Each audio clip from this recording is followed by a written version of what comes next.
Es ist der absolute Albtraum eines jeden Charterseglers. Eine Havarie mit einer anderen Yacht während des Urlaubsturns. Ich meine, wir alle lieben es, auf dem Wasser zu sein und die Freiheit zu genießen, aber manchmal, da passieren dann eben doch unvorhergesehene Dinge. Was tun, wenn du plötzlich einen Schaden auf deinem Charterboot hast oder gar in eine Havarie mit einer anderen Yacht verwickelt wirst? In dem heutigen Video verrate ich dir 7 wichtige Schritte, die du im Falle eines solchen Ereignisses befolgen solltest.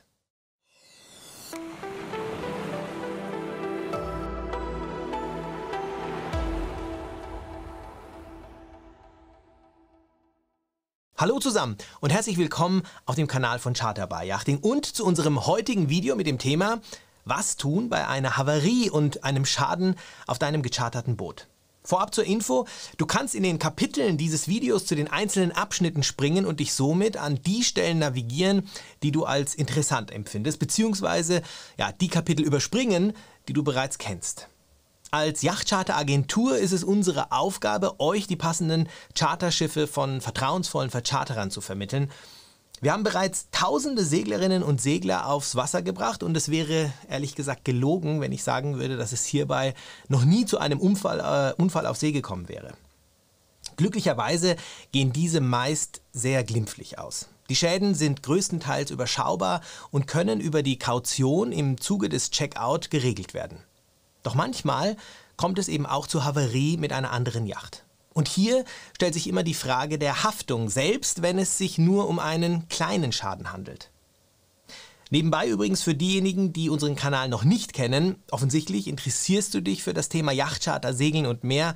Abonniere in diesem Fall gerne unseren Kanal, um noch mehr über diese wunderschöne Art des Reisens zu erfahren, und vergiss dabei auch nicht, die Glocke zu aktivieren, denn nur dann wirst du informiert, wenn wir wieder mit einem neuen Video online gehen.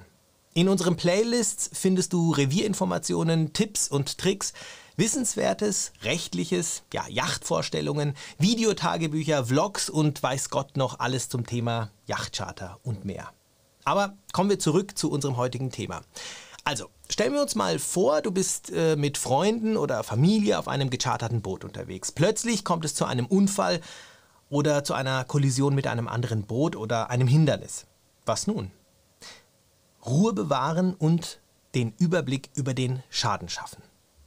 Das Wichtigste ist wirklich, ruhig zu bleiben, und deswegen ist es auch der erste Tipp, und dir einen Überblick über den Schaden zu verschaffen. Außerdem solltest du dich vor allem um die Crew kümmern und alle an Bord beruhigen und klar signalisieren, dass du die Situation im Griff hast. Genauso wenig wie Panik kannst du nämlich Crewmitglieder gebrauchen, die beispielsweise im Falle einer Havarie die Crew des anderen Bootes anschreien oder so. Also verschaffe dir vor allem auch Gewissheit darüber, ob jemand verletzt ist. Stelle konkret die Frage, ob alle okay sind und ob es jedem gut geht. Sieh den einzelnen Crewmitgliedern in die Augen. Dieser Moment wird dir innerhalb eines wirklich Sekundenbruchteils sagen, wie es um die Person steht. Ich denke, dass du weißt, was ich meine. Kümmere dich, oder besser noch veranlasse, dass sich um die Crewmitglieder gekümmert wird, die in diesem Moment eventuell Hilfe benötigen. Erst anschließend geht es um das Schiff. Ist das Boot manövrierunfähig? Tritt vielleicht irgendwo Wasser ein und besteht vielleicht sogar die Gefahr, dass es sinkt? In diesem Fall geht es natürlich in erster Linie um das Wohl der Crew, sprich Rettungskette in Gang setzen, Rettungswesten an und je nach Brisanz Rettungsinsel und Notruf etc. Auf diese Punkte möchte ich hier im Video nicht näher eingehen, da das den Rahmen definitiv sprengen würde. Vielleicht machen wir dazu mal in Zukunft eine eigene Folge. Also gehen wir mal davon aus, dass es sich um einen Schaden handelt, der das Schiff nicht sinken lässt und keine großen Verletzungen bei Crewmitgliedern verursacht. Also sobald du dir einen Überblick verschafft hast und alles unter Kontrolle ist, gilt es, den Schaden zumindest schon mal grob zu definieren. Im nächsten Schritt ist es wichtig, den Vercharterer zu informieren. Der Vercharterer ist der Ansprechpartner in allen Fragen rund um das Boot und sollte in jedem Fall unverzüglich informiert werden. Dieser Punkt sollte wirklich auch nicht verschoben werden, da das im Zweifel unmittelbare Auswirkungen auf die Schadensregulierung haben kann. Manche Vercharterer stellen den Crews Notfallnummern im Zuge des Check-in zur Verfügung, über die man immer jemanden erreichen kann. In Ferndestinationen ist es auch oft üblich, dass es ein Mobiltelefon auf dem Schiff gibt, von dem aus nur diese eine Notfallnummer gewählt werden kann. Das ist aus meiner Sicht wirklich absolut klasse, super Service, da man hier keine zusätzlichen Roaming-Gebühren befürchten muss.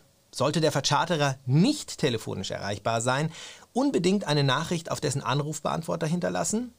In dieser sollte euer Name, der Schiffsname, eine kurze Erläuterung des Ereignisses, wenn möglich mit Schadenangaben und vor allem die aktuelle Position vermerkt werden. Unbedingt um Rückruf bitten. Sollte der Veranstalter keinen Anrufbeantworter aktiviert haben und auch sonst nicht erreichbar sein, unbedingt eine SMS oder eine E-Mail mit den eben genannten Infos an diesen versenden. Warum ist das so wichtig? Wie gesagt, im Zweifel kann eine verspätete oder ausbleibende Information an den Vercharterer dazu führen, dass ihr bei der Schadensregulierung wirklich benachteiligt seid. Diese umgehende Informationspflicht an den Vercharterer ist auch meist in den Bedingungen des Vercharterers verankert, also in seinen AGBs. Okay, Ruhe bewahren und Überblick behalten haben wir. Kommen wir nun zum dritten Punkt. Solltest du im besten Fall deinen Turn über eine renommierte Agentur, wie wir jetzt beispielsweise eine sind, gebucht haben, dann setze auch sie in Kenntnis. Rufe sie an oder schreibe eine E-Mail. Verfahre hierbei ebenso wie mit dem Vercharterer. Die Agentur kann dich als objektiver Berater leiten und dir natürlich auch Tipps geben. Vorausgesetzt natürlich, du hast nicht über irgendeine Online-Buchungsplattform oder so gebucht. Also hier wirst du die Qualität einer guten Agentur auf jeden Fall bemerken und dankbar sein, wenn du über die richtige Agentur gebucht hast. Ich kann jetzt natürlich nur über uns und nicht über die Mitbewerber sprechen, aber wenn du in so einem Fall jemanden Kompetenten an deiner Seite hast, ist es einfach Gold wert. Und ich muss es immer wieder sagen, die Buchung über eine Agentur kostet den Kunden nichts. Wir als Agentur erhalten unsere Provision von dem Vercharterer über eine separate Rechnung, die wir stellen. Der Charterkunde zahlt das nicht. Eine gute Agentur kümmert sich um dich, berät dich, was als nächstes zu tun ist und vor allem schließt sie sich auch mit dem Vercharterer kurz. Man hat als Kunde hier die Sicherheit, dass der Vorgang auch von einer dritten Stelle dokumentiert wird, was eventuell bei zukünftigen Rekonstruktionen des Vorgangs wirklich eine große Rolle spielen kann. Außerdem kann die Agentur gegebenenfalls als Mediator herbeigezogen werden und sich bei Bedarf als Vermittler einsetzen. Gut, der vierte Punkt, den ich mir notiert habe, hört sich simpel an, kann aber bei Stress durchaus mal vergessen werden. Bei einer Havarie mit Dritten ist es unbedingt notwendig, die Kontaktdaten mit dem anderen auszutauschen. Also sollte die Havarie mit einem anderen Boot oder einer anderen Person passieren, ist es wichtig, die Personalien auszutauschen. Das beinhaltet Name, Adresse, Telefonnummer natürlich und am besten auch die Schiffsdaten bzw. den Kontakt zum Vercharterer des anderen Schiffes, sofern das auch eine Chartercrew sein sollte. Ist ja nicht selten, wenn man da irgendwo in Kroatien oder so unterwegs ist, dass man da auf eine Chartercrew trifft. Auf jeden Fall sollten auch Fotos und Videos gemacht werden, um den Schaden bestmöglich zu dokumentieren. Im Endeffekt ist es ähnlich wie bei einem Autounfall, nur eben, dass keine Polizei da ist, um alles aufzunehmen. Daher kommen wir auch schon zum nächsten Punkt, der da heißt, 5. Schadenprotokoll erstellen und Logbuchdaten notieren. Alles muss aufgenommen werden. Notiere wirklich alle wichtigen Daten, wie zum Beispiel Zeitpunkt, wann genau ist es zu dem Unfall gekommen, dann den Ort, wo genau ist es passiert. Könnt ihr die Koordinaten vielleicht sogar notieren? Dann ist es umso besser. Wetterverhältnisse, Windstärke, Windrichtung, Wellenhöhe, Strömungen, Tidenstand, Schadensumfang. Notiert nun wirklich genau die Schäden und hinterlegt die Bilder dazu. Und zwar von beiden Yachten. Schlussendlich sind noch alle Personen aufzuzählen, die als Zeugen das Geschehene im Nachgang wiedergeben könnten. Erstelle ein Schadenprotokoll, in dem alle wichtigen Details festgehalten werden. Auch die Logbuchdaten sollten sorgfältig dokumentiert werden. All das sind Infos, die im Nachhinein dabei helfen, den Schadenhergang für Dritte besser verständlich zu machen und alles zu rekonstruieren. Denn noch könnt ihr nicht wissen, ob und wie wichtig diese Daten eventuell in Zukunft sein werden. Im besten Fall ist es klar und der Schaden kann vielleicht auch schnell reguliert werden. Aber glaub mir, keine Versicherung zahlt gerne und je größer der Schaden ist, desto genauer wird eine Versicherung hinsehen und gegebenenfalls Dinge in Frage stellen, wenn diese nicht klar aus einem Schadenprotokoll hervorgehen. Ja, der 6. Punkt macht das eben genannte Protokoll dann offiziell, indem ihr bei einer Havarie mit Dritten den Schaden mit den anderen Beteiligten bei der nächsten Hafenkapitanerie anzeigt. Das ist wie wenn ihr bei einem Polizeipräsidium einen Diebstahl meldet. Also ihr macht das Ganze damit zu einer offiziellen Sache. Das ist wichtig für Versicherungen und dient dazu, den Schaden korrekt zu regulieren. Sollte das im 5. Punkt beschriebene Schadenprotokoll noch nicht erstellt worden sein, wird es spätestens jetzt dazu kommen. Hier gilt, schriftlich festgehalten ist gut und von der Hafenkapitanerie aufgenommen und beglaubigt ist besser und hat vor allem die nötige Aussagekraft vor den Versicherungsbehörden. All diese Schritte sollten selbstverständlich in Einvernehmung des Vercharterers geschehen. Also dieser sollte wirklich von Anfang an involviert werden und euch bei all diesen Schritten sollte er einfach up-to-date gehalten sein. Ausnahme, der Vercharterer rät euch zu irgendwelchen Aktionen, die ihr aus guten Gründen nicht befolgen könnt.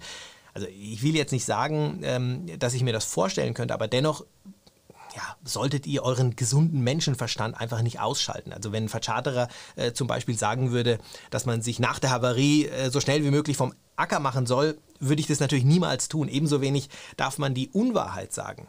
Und hier kommt daher auch der nächste Tipp ins Spiel, der euch große Sicherheit geben wird. Punkt 7. Solltet ihr eine Versicherung haben, müsst ihr diese ebenfalls umgehend kontaktieren. Im besten Fall habt ihr eine Skipper-Haftpflichtversicherung und eine Kautionsversicherung. Der Versicherer, der wird euch beraten und verbindliche Aussagen zu den einzelnen Schritten geben. Er wird sich auch mit dem Vercharterer in Verbindung setzen oder auch mit der anderen Partei und darauf achten, dass ihr alle wichtigen Schritte unternehmt, um auf der sicheren Seite zu sein. Außerdem kann euch die Versicherung vor unüberlegten und womöglich falschen Schritten warnen und somit schützen. Also ich beispielsweise hatte mal den Fall, dass ein Kunde vor Ort von einem Dritten, der ihn irgendwie abgeschleppt hatte, dazu aufgefordert wurde, 10.000 Euro zu zahlen. Sogar die Polizei war dort und auch der Vercharterer wusste es irgendwie nicht besser. Auf unser Intervenieren hin musste der Kunde am Ende gar nichts bezahlen. Also Fakt ist, dass man sich im besten Fall immer eine Expertenmeinung dazu holen sollte, bevor man die Geldbörse aufmacht.